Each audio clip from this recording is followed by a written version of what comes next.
1978년에 예일 대학교에 데니엘 레빈슨 교수가 The Seasons of Man's Life라고 하는 책을 출간을 했습니다. 그 책에 보면은 이 멘토라고 하는 단어가 거기에 여러 차례 언급이 되어집니다. 그래서 그 전에는 이 멘토링이라고 하는 단어가 거의가 아니라 사용되지 않았었는데 이 레빈슨 교수를 통해서 이렇게 단체에는 어디든지 사람들을 키우는 멘토들이 있어야 된다. 그러면서 그는 책에서 이렇게 이야기를 했어요. 성인 시기로 들어가는 사람에게 좋은 멘토가 없다는 것은 마치 어린아이에게 좋은 부모가 없는 것과도 같다. 그렇게 말을 했습니다. 그래서 이제 점점 자라나는 자녀들 또 젊은 청년들에게 좋은 멘토가 있으면 그들의 인생을 아주 풍요롭게 만드는 그런 기회를 제공하게 되는 것입니다. 그런데 좋은 멘토가 없으면 혼자 이런 일 저런 일을 다 처리해야 되고 또 미리 경험해 보지도 않았고 또한 지식도 없기 때문에 그래서 많은 시간과 에너지를 또한 다 그 에너지를 소비하게 되고 또 많은 시간을 소비하게 된다고 하는 것입니다.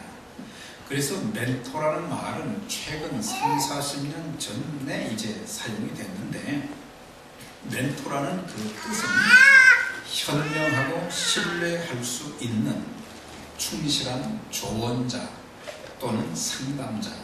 그래서 멘토를 가르쳐서 현명하고 지혜가 있어야 된다는 거죠. 그 다음에 그 사람을 믿을 수 있어야 된다. 신뢰할 수 있어야 된다. 그 다음에 이제 충실한 조언자. 그래서 그 사람에게 보고 느낀 바 또 그 사람에게 가장 필요한 것이 무엇인가를 충실하게 조언하며 상담해 줄 수 있는 자다. 이렇게 그 역사적으로 멘토 또는 멘토링이라는 그 단어가 사용된 것은 짧지만 그러나 우리가 성경을 보게 되면 성경에 멘토링이라 그런 단어는 없지만 멘토와 멘토리 그러니까는 이렇게 좋은 상담을 해주는 돕는 자가 있었고 또 그것을 잘 받아서 좋은 일꾼이 된 예가 성경에 참 많이 나와요. 그래서 우리는 우리의 삶의 모든 것들이 성경에 다 기록이 되어 있는 거예요. 세상의 모든 학문도 마찬가지고 이 모든 것들이 다 어디서 나오느냐? 성경에서 나왔다고 하는 사실이에요. 그래서 구약에 보면 이 멘토링의 그런 사례들을 볼 수가 있는데 맨 처음에 좋은 멘토가 된 사람이 바로 이드로죠. 그래서 모세를 이렇게 잘 멘토해 주고 말미암아 그의 멘토링을 통해서 모세가 아주 참 지혜롭게 그 많은 이스라엘 백성들을 잘 지도하고 이끌 수 있는 그런 기회를 제공했고 또 모세는 40년간 그 백성들을 인도하면서 누구를 키웠느냐? 여호수아를 키웠어요. 그래서 그를 잘 멘토하면서 후원해주고 또 나중에 중요한 모든 권한들을 이제 자기가 죽기 전에 여호수아에게 이렇게 위임했던 그런 것들을 보게 됩니다. 그 다음에 나오미와 룻의 관계도 시어머니와 며느리 관계지만 단순한 시어머니가 아니고 자기 며느리의 장래가 잘 되도록 하기 위해서 사랑하는 마음으로 멘토링을 해서 나중에 그가 예수님 족보에 올랐던 것을 볼 수 있잖아요. 그래서 이 고부 간의 관계가 가장 힘든 시기가 오늘날인데 이 나오미와 룻을 통해서 참 좋은 관계, 또 어머니가 넓은 마음을 가지고, 시어머니가 넓은 마음을 가지고 그 며느리를 잘 이렇게 도와서 참 귀한 일꾼이 되게 했던 것도 보게 되고, 또 사무엘과 사울의 관계, 사무엘은 멘토링을 잘 했지만은 사울이 잘 받지 못해가지고 사실 사울은 실패한 그런 인생이 되었습니다. 그 다음에 엘리야와 엘리사를 보게 되면은 아주 엘리사는 엘리야, 자기 스승인 엘리야를 말이죠, 그렇게 잘 따랐고, 또 엘리야는 엘리야대로 자기의 그 사역을 참 제대로 넘겨줄 수 있는 그런 엘리사로 이렇게 또 키우고 또 축복해 주었던 것을 보게 되고, 또 모르드게와 에스더를 보게 되면 삼촌과 조카의 관계지만 삼촌이 조카를 잘 멘토링해서 바사나라의 왕후가 되게 했던 것을 볼 수가 있거든요. 그래서 구약의 그 외에도 많지만 이 구약에 멘토링한 그런 내용들이 많이 있고, 신약에도 보면 멘토링의 예들이 많이 있어요. 가장 중요한 대목이 예수님과 제자들, 예수님께서 12명의 제자들, 물론 한 명이 또 잘못되긴 했지만 11명이 예수님의 그 멘토링을 잘 받은 거예요. 그래서 나중에 훌륭한 하나님의 일꾼들, 사도들이 되어서 전 세계에 복음을 전하는 그런 일에 쓰임 받았던 것을 보게 되고, 또 우리가 빼놓을 수 없는 사람이 누구냐면 이 바나바와 바울입니다. 사실 바울은 본래 이름이 사울이죠. 사울은 예수 믿는 사람들을 잡아다가 죽이는, 또 감옥에 가두는, 하나님을 대적했던 사람이 예수님 만나게 되었을 때에 어떻게 해야 될지를 몰랐어요. 아무도 그와 가까이 하려고 하는 사람도 없고, 그를 대변해 주는 사람도 없고, 그를 불러다가 쓰는 사람도 한 사람도 없었는데, 바나바가 예루살렘에 올라가서 사도들에게 이 사람이 분명히 예수님 만났습니다. 예수님도 만났고, 그 다음에 이 사람이 변화가 되었습니다. 이 사람이 하나님의 일꾼으로 귀하게 쓰임을 받을 것입니다. 가서 사도들에게 말이죠, 대신 전해주는, 아무도 이 사울에 대해서 이야기해주는 사람이 없고 가까이 하려고 하는 사람이었는데 바나바가 가까이 해주었어요. 그래서 바울이 바울 된 것은 하나님의 특별하신 은총이지만 바나바 같은 좋은 멘토가 있었기 때문에 그것이 가능했다는 것입니다. 또 바나바와 마가 요한, 삼촌과 조카의 관계이기도 하지만 사실은 마가 요한은 1차 선교여행을 바울과 같이 셋이 떠났다가 중간에 어려우니까 예루살렘으로 다시 돌아왔다. 그래서 나중에 이제 2차 전도여행을 갈 때 바울은 저렇게 지구력이 없는, 인내가 없는 저런 사람을 데리고 가면 또 힘드니까 우리 데려가지 맙시다. 그런데 바나바는 그게 아니었어요. 사람이 잘못할 수 있다, 실수할 수 있다. 그렇지만 저 사람 언젠가 하나님의 손에 붙잡히면 귀하게 쓰임받는 일꾼이 될 수 있다. 그래가지고 끝까지 나중에 바울과 바나바가 흩어져서 전도여행을 갔지만은 나중에 마가 요한이 사람이 완전히 바뀐 거예요. 그래서 그가 마가 복음을 쓰게 된 귀한 하나님의 일꾼인 거예요. 그래서 이 좋은 멘토가 옆에 있다는 것은 엄청난 축복이 되는 것입니다. 또 바울이 사역할 때에 귀한 평신도 동력자 브리스길라와 아굴라가 있었어요. 두 집사인데 참 신실한 하나님의 일꾼, 바울이 가는 곳마다 이사를 다니면서 바울의 사역을 도왔던 그들이 얼마나 훈련 잘 받는지. 아볼로는 사실은 요즘으로 표현하면 목사거든요. 근데 구원의 확신도 없었어요. 네. 그런데 그를 불러다가 말이죠, 잘 멘토해 주어서 구원의 확신을 갖게 하고, 아볼로가 말도 잘하고 설교도 잘했는데 바로 구원의 확신, 성령에 대한 것을 너무 몰랐던 거예요. 네. 그래서 아볼로와 브리스길라, 아굴라, 바울과 디모데, 바울과 빌레몬, 바울과 디도, 이 사람들이 전부 바울을 통해서 예수 믿게 되고 또 말씀 훈련을 받았고, 그 다음에 좋은 멘토가 되어서 좋은 사역자들이 되었던 것을 보게 됩니다. 그래서 바울을 도와서 말이죠, 교회를 세우는 일, 또 바울이 교회를 떠나면 그 다음 사역을 이어서 참 귀한 사역을 감당했던 그런 좋은 일꾼들이 좋은 멘토들을 통해서 이렇게 세워진 것을 볼 수가 있어요. 네, 한국의 참 신사참배를 반대하고 순교했던 주기철 목사님도 이승훈 장로님, 또 조만식 장로님, 이런 분들이 멘토가 되어서 그래가지고 참 귀하게 쓰임을 받을 수 있었고, 또 한경진 목사님도 이승훈 장로님이나 방위랑 선교사, 이런 분들이 좋은 멘토가 되어졌고, 또 얼마 전에 104세로 돌아가신 방지일 그 목사님도 박윤선 박사의 그 멘토를 받아가지고, 그래서 중국 선교를 아주 그 멘토링을 받아가지고 중국 선교도 성공적으로 마치고, 또 한국에서도 사역을 참 성공적으로 마쳤던, 그래서 그들 뒤에 보면 하나님께서 쓰시고자 하는 귀한 그런 계획도 있으셨지만은, 보면은 주변에 좋은 사람들이 있어서 그들의 좋은 점을 그대로 받아들인 거예요. 그러다 보니까 자기가 겪지 못했던 것을 다른 사람들은 겪었단 말이죠.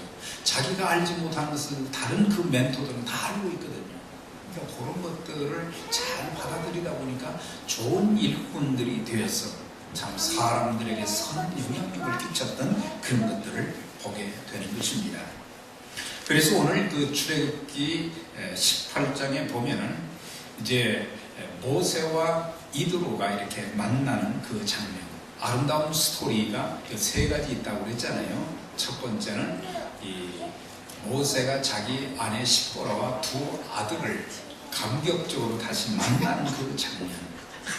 그 다음에 모세가 이제 애굽에서 있었던 일, 또 홍해바다 앞에서 있었던 일, 광야 시내산까지 오는 과정 속에 하나님께서 베푸신 놀라운 은총을, 이제 하나님의 구원의 역사를 이드로에게, 장인에게 이야기했다는 말이죠. 그 간증을 통해서 이드로가 하나님을 알고 믿게 되는 그런 그 아름다운 스토리가 있는데, 이제는 참 믿은 지 몇 시간도 안 지났지만, 그러나 이드로가 이제 모세에게 멘토를 하는 그 내용이 오늘 여기 나오는 것을 보게 돼요. 그래서 하루를 그렇게 지낸 뒤에 그 다음날 모세가 너무 바쁘단 말이죠. 장정만 60만이라고 하는데 보통 250만 정도 됐다고 그러잖아요. 250만 명이 이렇게 같이 지내다 보니까 별 일들이 많은 거예요. 그러다 보니까 서로 재판할 일, 서로 시시비비를 따지는 그런 일을 말이죠, 모세에게 가져오니까 250만이 되는 그 사람들 중에 얼마나 일들이 많겠어요. 그러니까 아침부터 저녁까지 모세는 모세대로 힘들고, 또 백성들은 쭉 줄을 서 있으니까 하루를 시간을 허비해야 되고, 이드로가 그것을 가만히 살펴보니까 안 되겠어요. 거기서 이제 장인이 사유에게 멘토를 하는 것을 보게 돼요. 그래서 현명하고 또한 신뢰할 수 있는 이드로가 충실한 조언을 해주는 내용 중에 두 가지를 제안하는 것을 볼 수가 있어요. 그것이 19절과 20절에 보면은 이제 내 말을 들으라. 내가 내게 한 방침을 가르치리니 하나님이 너와 함께 계실지어다. 너는 하나님 앞에서 그 백성을 위하여 그 사건들을 하나님께 가져오며. 첫 번째 제안한 것이 뭐냐? 하나님께 가져온다는 말은 하나님이 지금 사람 눈에 보이는 것도 아니고, 그것은 하나님께 먼저 어떤 문제든지 하나님께 먼저 기도해야 된다는 것을 여기서 가르쳐 주고 있는 것입니다. 그래서 모든 문제를 먼저 하나님께 기도로 아뢰는 것이 재판하는 사람이 해야 될 첫 번째 일이다 라고 하는 것입니다. 이게 중요한 거예요. 그래서 모세가 지도자로서 백성의 문제를 스스로 판단하거나 자기들의 생각을 가지고 자칫 잘못하다 보면 하나님의 그 뜻을 따라서 하나님의 지혜로 하나님의 방법으로 재판을 하는 것이 아닌 자기 주관적인 자기 중심적인 그런 자세로 판단을 하게 되면 잘못 재판하게 되면 큰 문제들이 또 생기잖아요. 그래서 이드로가 맨 먼저 무슨 일이든지 하나님께 그 문제를 가지고 와야 된다. 그건 하나님께 기도로 아뢰면 하나님이 지혜를 주신다. 하나님이 어떻게 해야 될지를 바로 알려주신다라고 하는 거예요. 이것은 우리의 삶에도 그대로 적용할 수 있는 내용이에요. 우리가 살면서 여러 가지 일들이 많이 있어요. 내 생각으로는 다 옳습니다. 내 생각으로는 다 옳아요. 내 방법이 옳은 것 같지만 때로는 내 방법과 하나님의 방법, 내 뜻과 하나님의 뜻, 내 생각과 하나님의 생각은 다르거든요. 그래서 무슨 일이든지 하나님의 자녀들은, 하나님의 백성들은 어떤 일들이든지 큰 문제든지 작은 문제든지 먼저 하나님께 가지고 나가야 된다. 하나님께 기도해야 된다는 것을 가르쳐주고 있어요. 왜 그렇습니까? 모든 주권이 하나님 손에 달려있기 때문에, 모든 주권이 하나님 손에 달려있다는 것은 살고 죽는 일도, 가난하고 부하게 되는 일도, 또한 이제 우리가 낮아지고 올라가는 그런 일도 우리가 잘해서가 아니라 하나님 손에 달려있다. 그래서 한나가 그런 노래를 했잖아요. 사무엘을 얻고 난 뒤에 하나님께 기도해서 하나님께서 축복하신 은혜를 기억하며 여호와는 죽이기도 하시고 살리기도 하시고 가난하게도 하시고 부하게도 하시고 음부에 내리기도 하시고 올리기도 하시고 우리를 낮추기도 하시고 높이기도 하시는도다. 모든 주권이 하나님께 달려있고, 사람들이 생각할 때는 이거는 안 되는 일이지만 하나님께서 하시고자 하면 이건 되는 일이다. 아이를 낳지 못해가지고 얼마나 말이죠, 구박을 많이 받고 멸시를 당했습니까? 그런데 그 문제를 불인나와 다투지를 안 했어요. 다투지 않고 하나님께 가지고 나온 거예요. 하나님께 가지고 나와서 하나님 앞에 기도했단 말이죠. 그랬더니 하나님께서 그에게 은혜를 주셔서 자녀를 주시는 말이죠. 하나님께 가지고 나오니까 사무엘 하나만 준 게 아니라 5을 더 줬다 그랬거든요. 그래서 너무너무 감사하고, 그래서 바로 여호와는 죽이기도 살리기도 가난하게도 부하게도 하신다는 그런 노래를 했던 것을 볼 수가 있는 것입니다. 그래서 우리가 살면서 큰 일은 당연히 기도하죠. 내 능력으로 안 되니까. 그런데 내 능력으로 안 된다고 할지, 내 능력으로 할 수 있다고 할지라도 우리는 기도가 필요한 것입니다. 모든 것이 하나님의 손에 달려있기 때문에. 이거는 내가 쉽게 봤는데 안 될 때도 있어요. 하나님이 역사하지 아니하면 그 어느 것 하나도 될 수가 없는 거예요. 그걸 아셔야 돼요. 이거는 간단하게 할 수 있어. 그렇지만 하나님 앞에 작은 문제라도 가지고 기도한다는 것은 이 일도 하나님 손 안에 있습니다. 그걸 믿는 믿음의 자세거든요. 그래서 작은 일도 여러분들 작은 일 하나도 하나님 앞에 기도하는 자세가 필요하다. 그냥 재판만 하지 말고 하나님 앞에 가지고 나와서 그 문제를 놓고 기도하고, 그래서 하나님의 지혜로 하라는 것을 가르쳐 주면서 또 한 가지 멘토링을 한 것이 뭐냐, 이제는 고난을 위임하라고 하는 것입니다. 다시 말하면 천부장도, 백부장도, 십부장도, 그러니까 천부장은 1000명을 관리할 수 있는 사람, 백부장은 100명을 관리할 수 있는 사람, 십부장은 10명을 관리할 수 있는 사람, 50부장은 50명을 관리할 수 있는 그런 사람을 세워서 그런 사람들에게 일들을 좀 맡기고, 작은 일은 그들에게 맡기고 아주 큰 일만 내가 재판을 하게 되면은 모세 자신도 지치지 않고 또 백성들도 지치지 않고 모든 일들이 아주 순조롭게 잘 될 수 있는 것이다. 그것을 멘토링 한 것을 볼 수가 있어요. 이것을 통해서 우리가 배울 수 있는 교훈이, 우리가 하나님의 일은 어떤 한 사람 또 몇 사람을 통해서만 이루어지는 것이 돼서는 안 된다. 좋은 일꾼들을 많이 세운다. 근데 일꾼을 많이 세워도 지혜롭게 일을 못하면 그건 일꾼이라고 볼 수 없지요. 일만 만드는 사람들이지. 그런데 하나님의 일은 독불장군식이 아닌 동력이, 서로 같이 일을 나누면서 하는 동력이 필요하다.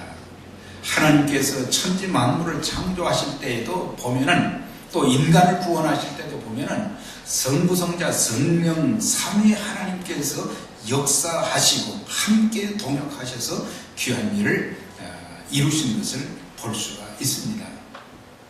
그것은 우리에게 많은 교훈을 주고 있는 거예요. 이런 책이 있어요. The Top 10 Mistakes Leaders Make 라고 하는 책인데, 이거는 지도자들, 리더들이 범하기 쉬운 10가지 실수가 있다 그랬어요. 지도자들이 범하기 쉬운, 만들기 쉬운 10가지 실수가 있는데, 그 중에 한 가지, 10가지 중에 한 가지 중요한 것이 뭐냐? 고난 위임이다 그랬어요. 그러니까 지도자들은 믿고 맡겨야 된다. 믿고 맡겨야 된다. 그러면서 그 책에서 왜 리더는 위임에 실패하는가? 고난 상실에 대한 두려움이다. 다시 말하면 다른 사람에게 일을 맡길 때 신뢰가 없게 되면 맡길 수가 없다는 거죠. 믿고 맡겨야 되는데 저 사람이 제대로 하지 못할까봐 신뢰할 수 없어서 못 맡긴다는 거예요. 또한 일을 망칠 것에 대한 두려움. 일을 맡기면은 자기보다 위임 받은 사람이 일을 잘하겠어요. 처음에는 실수도 많이 할 것이고, 마음에 안 차는 것들이 많이 있겠지만 그 사람도 계속 실수하고 또 실패를 거듭하고 또 공부하고 그러다 보면은 좋은 일꾼으로 세워질 수 있다라고 하는 거예요. 그래서 일을 맡기면 완벽하게 하지도 못하고 잘 돌아가지도 못할 것이라는 생각 때문에, 또 하나는 자신보다 일을 더 잘할 수 있다는 두려움 때문에 지도자들이 일을 못 맡긴다 그랬어요. 그러니까는 자기보다 더 잘할 수 있는 좋은 일꾼들이 있을 수 있다는 얘기예요. 그 다음에 일을 해낼 정도의 충분한 시간을 기다리지 못하기 때문이다. 왜? 일을 맡기면 잘 모르기 때문에 실수도 실패도 하지만 오래 걸린단 말이에요. 뭔 일을 맡기면 좀 척척척척 해야 되는데 그렇지 못하다는 거죠. 그래서 못 맡긴다는 거예요. 델리게이션, 권한 유임을 잘 못한다는 거예요. D.L. 무디 목사님은 이런 이야기를 했어요. 나는 10사람이 일할 분량을 혼자 떠안는 것보다 차라리 그 일을 담당할 10사람을 찾을 것이다 그랬어요. 아주 좋은 교훈을 우리에게 주는 거죠. 그러면서 그 책에서 보면은 이제 리더는 고기 잡는 법을 가르쳐야 된다. 자기가 고기 잡아가지고 고기 나눠주지 말고 그들에게 어떻게 낚시를 잘 할 수 있는지, 어떻게 하면 그물을 잘 던질 수 있는지 그것을 가르쳐줘서 그들이 고기를 잡게 해야지, 자기가 고기 잡아가지고 자기가 고기를 나눠주고 그렇게 하지 말아라.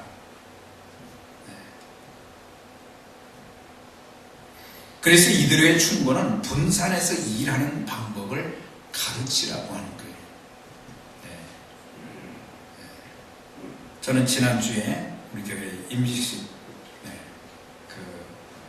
이렇게 처음부터 이제 끝까지 이렇게 진행하는 그 과정 속에 각자 맡은 일들을 참 잘 맡아서 하는 것을 제가 봤어요. 앞으로 큰 일도 감당하게 해주실 줄 믿습니다. 아주 그냥 어떤 분들은 파킹에 서서 날씨도 추운데 말이죠. 그리고 각기 맡은 일을 척척척척. 저도 많은 교회를 다녀봤어요. 어떤 교회는 정말 잘 준비가 되어 척척척 잘 움직이는 교회도 있지만 어떤 데는 가서 보면은 참 그래서 교회 모습을 그냥 다 보여주는 거예요. 근데 우리 교회는 이 정도입니다. 이 정도밖에 안 됩니다. 근데 참 지난주에 잘하셨어요. 자, 옆에 분들이 앞으로도 더 잘합시다. 아주 참 잘 됐어요. 그래서 교회일도 목회자 혼자 하려면 되지 않고 같이 해야 된다. 같이 하게 되면 시너지 효과가 생기는데, 사도행전 6장에 보면 7 안수집사를 이렇게 세우게 됐어요. 그런데 안수집사를 세웠다는 것으로 끝난 것이 아니고 그 다음에 어떤 일이 있었느냐. 하나님의 말씀이 점점 왕성하여 예루살렘에는 제자의 수가 더 심히 많아지고, 여기 보면 하나님의 말씀이 왕성했다. 그러니까 그만큼 사도들이 굳이 하는 일까지 다 하다 보니까 말씀 준비를 못하고, 그러다 보니까 제대로 참 하나님 말씀을 준비해서 전하지 못하니까 하나님 말씀이 왕성하지 못했는데, 7 안수집사들이 일을 나눠서 척척 하다 보니까 하나님 말씀이 왕성하게 전해지고, 그러면서 또 한 가지는 뭐예요? 거기 보니까 제자의 수가 더 심히 많아졌다. 믿는 사람이. 그래서 우리 교회에 이렇게 세운 안수집사님들과 또한 권사님들을 통해서 우리 교회가 부흥돼야 될 줄 믿습니다. 그래서 같이 해서 교회가 부흥돼야 직분만 가지고 있으면 어떻게 되겠어요? 자, 그러면서 이제 이드로의 권고 중에 보면은 1000부장, 100부장, 50부장, 10부장을 세우되 이런 사람들을 세워야 된다 그랬어요. 아무나 세우면 안 된다는 거예요. 아무나 세우면 안 되고 어떤 사람들을 세우느냐. 여기 보니까 백성들 가운데서 능력 있는 사람들. 이 번역이 그렇게 좋게 안 됐어요. 옛날 개혁성경은 재덕이 겸전한 자 그랬어요. 재덕이 있는 자. 재주와 덕이 있는 자. 여기서 능력이 있다고 그러는데 어떤 사람이냐? 여기에서 1000부장, 100부장으로 세울 수 있는 사람들은 재덕을 겸비한 사람이어야 된다. 다시 말하면 두 가지를 가르쳐요. 하나는 인격이 바로 돼야 되고, 둘째는 감당할 수 있는 능력이 있어야 된다. 어떤 사람은 인격은 반듯한데 그 일을 수행할 만한 자격이 안 되는 사람들이 있고, 어떤 사람들은 능력은 출중한데 인격이 이거는 안 되는 사람들이 있어요.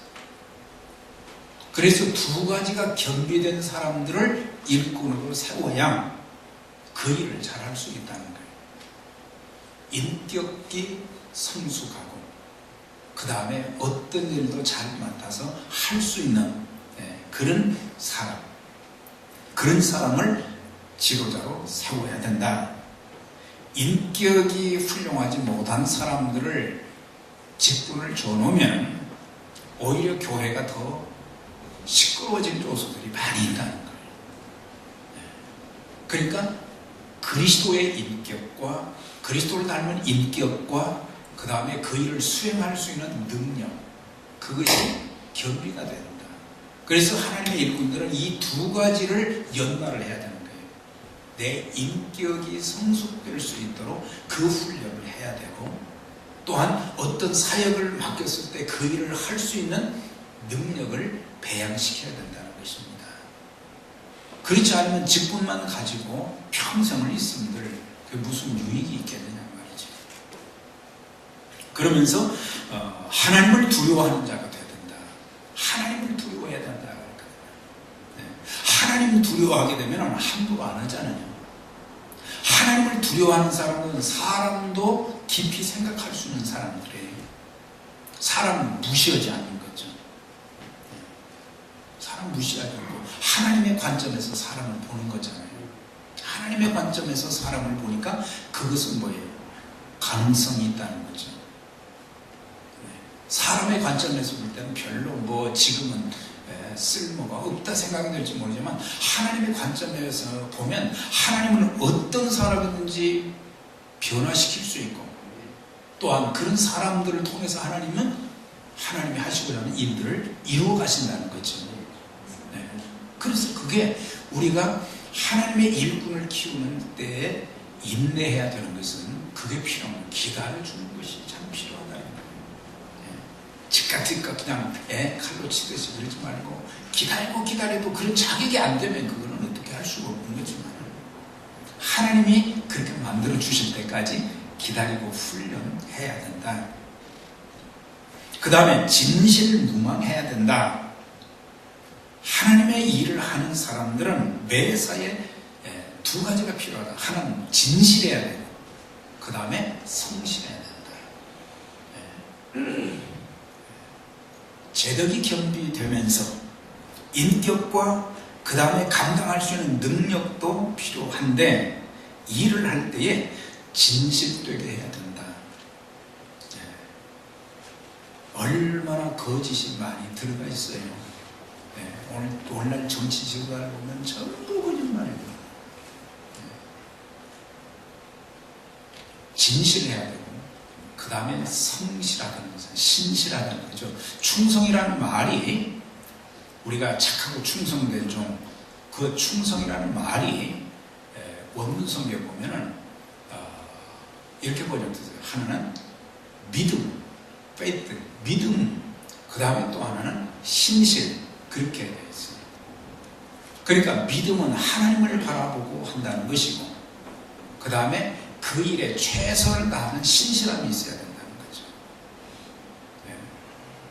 우리가 능력이 얼마나 있고 없고 그것도 문제지만 그보다 더 중요한 것은 하나님 앞에 진실하느냐, 그 다음에 최선을 다하느냐, 성실하느냐 이거죠. 그거 빠지면 좋은 일꾼이 절대로 될 수가 없다는 거예요. 진실과 성실이 우리의 무기가 되어져야 되는 거예요.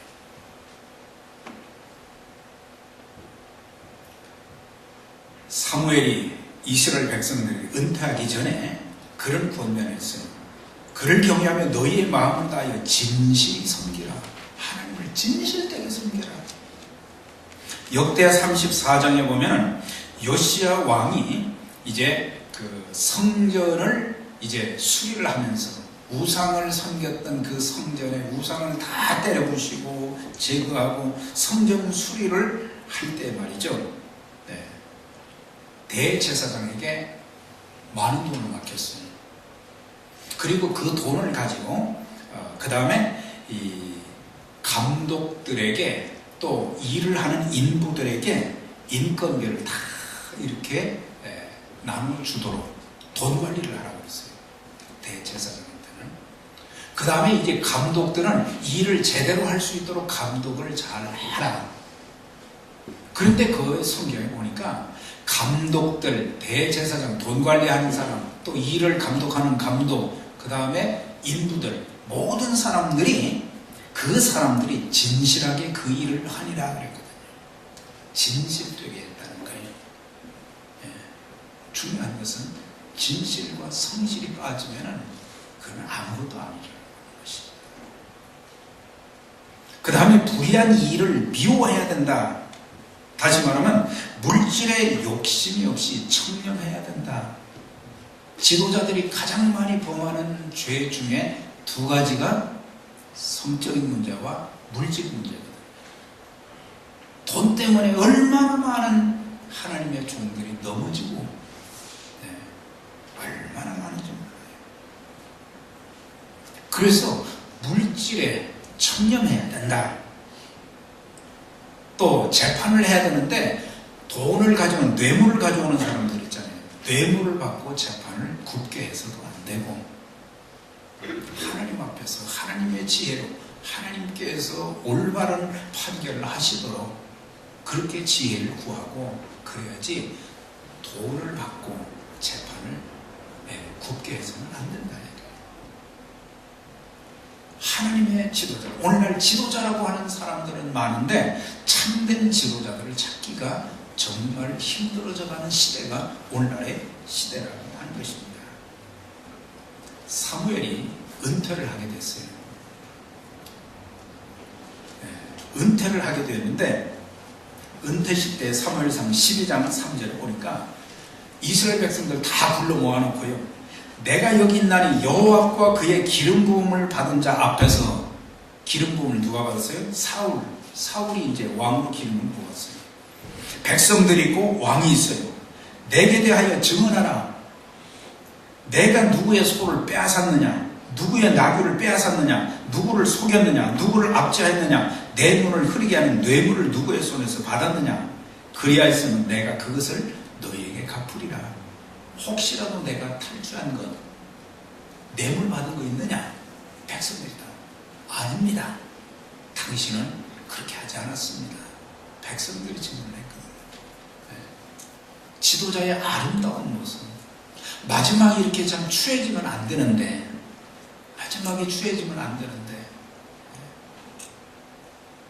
이것 때문에 평생을 쌓아왔던 모든 것들이 한순간에 다 무너져버리는 그런 일들이 생길 수 있거든요.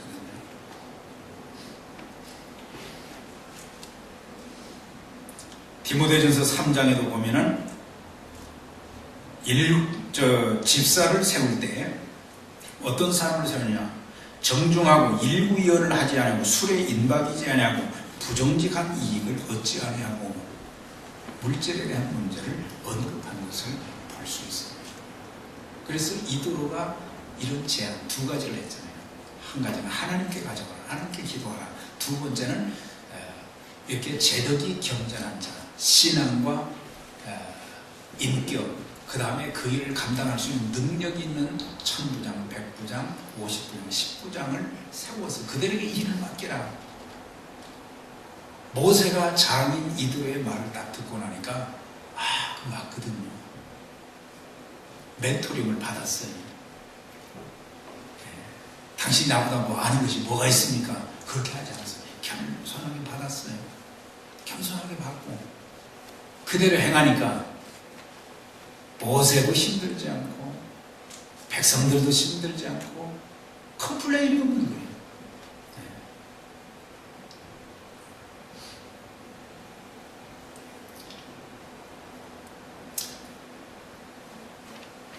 모세가 장인의 말을 듣고 그 모든 말대로 하여 그렇게 하니까 모든 일들이 아름답게 이루어졌던 것을 볼 수가 있습니다.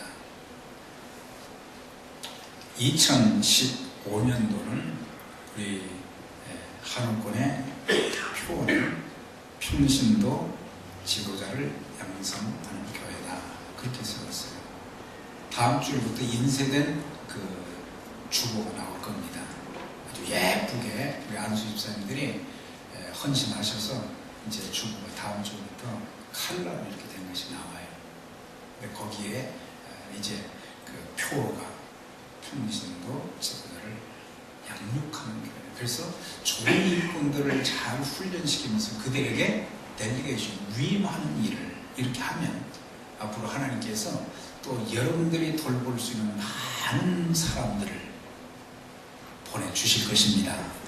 예, 그래서 교회가 견고하고 든든하게 세워져서 하나님 나라를 확장하는 일에 귀하게 쓰임받는, 그래서 여러분들이 내년에는 이제는 훈련도 받으셔야 되고, 또 훈련 받은 분들은 일도 이렇게 수임하셔서 나는 못합니다 그렇게 하지 마시고, 이렇게 맡겨진 일에 하다 보면 하나님 지혜도 주시고 능력도 주셔서 모든 일을 잘 감당하게 하고, 그래서 우리 교회에 하나님께서 큰 꿈과 희망을 안겨주는 그런 일들이 계속해서 일어나게 될 것입니다. 그래서 우리 모두 참 제덕이 겸손하고 또 하나님 두려워하고 진실과 성실로, 또한 불의한 일을 미워하는 그런 자들이 되어져서 하나님 앞에 잘 훈련받고 평생을 주님의 귀한 도구로 하나님 나라 확장에 복되게 쓰임받는 저와 여러분들이 되시기를 주의 이름으로 축원합니다. 네, 기도하겠습니다. 하나님 아버지 감사합니다.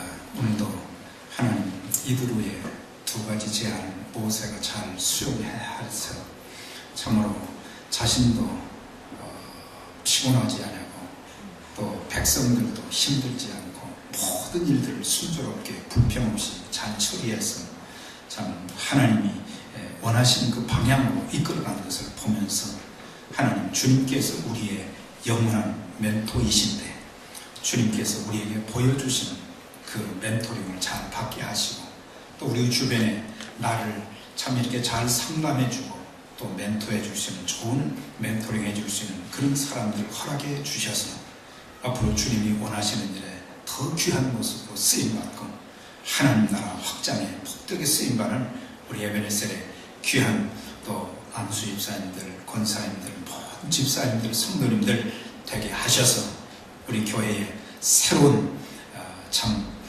구원의 역사와 또 부흥의 역사가 일어나고 하나님 나라 확장에 귀하게 쓰임받는 그런 축복이 있게 하여 주실 것을 믿사오며 예수님 이름으로 기도하옵나이다. 아멘.